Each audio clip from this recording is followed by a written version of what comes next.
তো আজকে আমরা সলভ করব নিট 2016 মোশনের স্ট্রেট লাইনের একটা পিওয়াইকিউ। যে কোশ্চেনটাতে বলা হয়েছে দুটো গাড়ি তাদের পজিশনের ইকুয়েশন সেটা দেওয়া রয়েছে দুটো ইকুয়েশন, এবং বলেছে যে কোন টাইমে এদের যে ভেলোসিটি হবে সেটা সেম হবে। তো যখন পজিশন থেকে ভেলোসিটি বের করতে হয় আমাদেরকে করতে লাগে ডিফারেন্সিয়েশন। এবার যখন আমরা দুটো ইকুয়েশনকে ডিফারেন্সিয়েট করবো, V1 ও V2 দুটো ভেলোসিটি বেরোবে, এবার সেই দুটোকে ইকুয়াল করবো, করা যায়। V1 ইজিক্যাল টু যেটা দেওয়া আছে ইকুয়েশন আমাদের, এখান থেকে বেরোবে d/dt অফ, প্রথম ইকুয়েশনটা দিয়েছি AT plus BT square, and এখান থেকে আমার V1 হয়ে গেলো এখানে V2 is equal to d/dt of FT minus T square.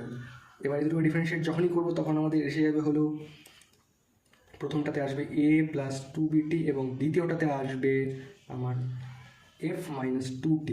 এবার এই দুটো হলো V1 ও V2।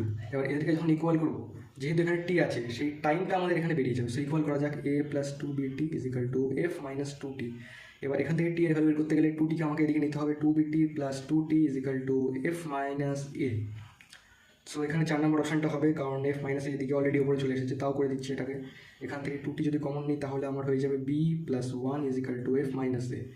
এবার F মাইনাস A, তো এবার টি এর ভ্যালু যদি বের করতে হয় তাহলে লিখতে হবে আমাকে এখানে F minus A divided by, এখানে চলে আসবে হচ্ছে 2 ইন্টু 1 প্লাস B বা B প্লাস 1, একই ব্যাপার। সো এখানে যে অ্যান্সার সেটা হয়ে গেলো আমাদের D নম্বর অপশান। ভিডিওটিকে লাইক করবেন এবং চ্যানেলটিকে সাবস্ক্রাইব করবেন। ধন্যবাদ।